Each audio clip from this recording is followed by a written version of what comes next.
छठ सिर्फ पर्व नहीं, यह महापर्व है। शुद्धता, सात्विकता और अपनापन का उदाहरण है। मकरी उजारी हम घटियाले पैबो सुनिए छठी मैया। मकरी उजारी हम घटियाले पैबो सुनिए छठी मैया। ताही चयारो पबो बैलिया सुनिए छठी मैया। ताही चयारो पबो बैलिया सुनिए छठी मैया। छठ दूसरे राज्यों में बसे बिहारियों का घर आने का बहाना है। छठ रीत है, रिवाज है, महानुष्ठान है। छठ इतना महान है। ये नेचर से जुड़ा हुआ एक ऐसा पर्व है जिसमें सभी प्रकृति से ही संबंध रखता है।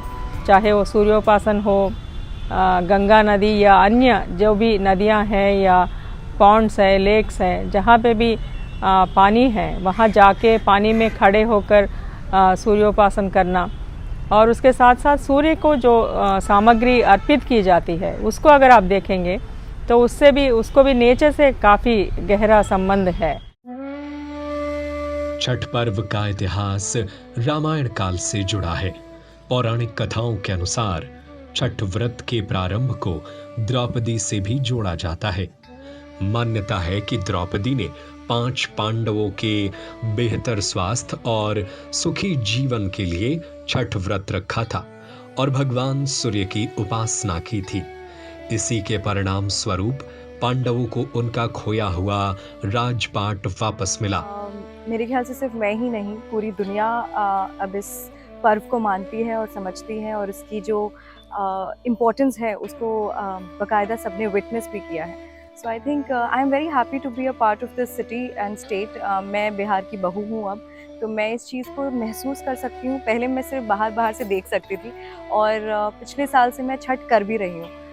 तो पिछले साल भी मैंने छठ किया था और मैं इस साल भी करने जा रही हूँ। तो मुझसे I think it has got a great importance in my head and mind and I think I am really excited और मुझे बेहद खुशी है कि मैं इसका हिस्सा बनने वाली हूँ। हर वर्ष कार्तिक महीने की षष्ठी तिथि से 4 दिनों तक चलने वाला यह अनुष्ठान, जिसमें शुरुआत होती है नहाए खाए और खरना से, फिर डूबते और उगते सूर्यदेव को अर्घ दिया जाता है। इसमें व्रती महिलाएं नदी में कमर तक जल में डूबकर सूर्य देवता को अर्घ देकर उनकी पूजा करती हैं। इसमें 36 घंटों तक निर्जला व्रत रखा जाता है, जो बेहद ही कठिन माना जाता है। छठ मेरे लिए तो उस मिलाप की तरह है जहाँ पे ना सिर्फ आपके अपने लोग आपसे मिलते हैं, बल्कि जो आपको नहीं भी जानते हैं वो भी छठ का प्रसाद खाने आपके घर पे आते हैं। एक ऐसा त्योहार जिसमें आप एक्चुअली रिचुअल तो कर रहे होते हैं, लेकिन आप स्पिरिचुअल ज्यादा होते हैं। बिहार के औरंगाबाद स्थित देव सूर्य मंदिर का निर्माण स्वयं भगवान विश्वकर्मा ने एक रात में किया था। यह देश का एकमात्र ऐसा सूर्य मंदिर है जिसका दरवाजा पश्चिम की ओर है। इस मंदिर में सूर्य देवता की मूर्ति 7 रथों पर सवार है। इसमें उनके तीनों रूपों उदयाचल प्रातः सूर्य, मध्याचल मध्य सूर्य और अस्ताचल अस्त सूर्य के रूप में विद्यमान है। पूरे देश में यही एकमात्र सूर्य मंदिर है जो पूर्वाभिमुख ना होकर पश्चिमाभिमुख है। पटना से 40 किलोमीटर दूर पालीगंज के उलार गांव में स्थित ऐतिहासिक उलार्क सूर्य मंदिर की महत्ता प्रासंगिक हो जाती है। बताया जाता है कि इस सूर्य मंदिर का संबंध द्वापर युग से है। उलार्क सूर्य मंदिर हमेशा से सूर्य उपासकों के लिए आकर्षण का केंद्र रहा है। इस मंदिर में 2 प्रवेश द्वार हैं, एक पूरब में व दूसरा पश्चिम दिशा की ओर है। पश्चिमी द्वार पर एक चमत्कारिक तालाब है। मान्यता है कि इस तालाब में स्नान करने वालों को कुष्ठ व चर्म रोगों से मुक्ति मिलती है। इससे जुड़ी कई पौराणिक कथाएं भी प्रचलित हैं। कलयुग में छठ को लेकर यह कहानी प्रचलित है कि सबसे पहले बिहार के पुराने गया जिले के देव में छठ पर्व किया गया था। देव अब औरंगाबाद में स्थित है।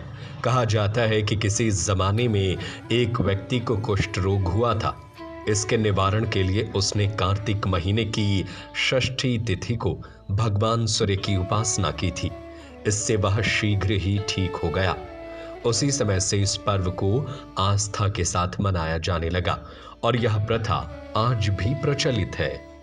छठ का त्योहार एक ऐसा त्योहार है, ऐसी पूजा है जहाँ पंडित पुरोहित की भी जरूरत नहीं होती है। लोग इसे स्वयं संचालित करते हैं। तो आप सभी देशवासियों को छठ महापर्व की बहुत बहुत शुभकामनाएं।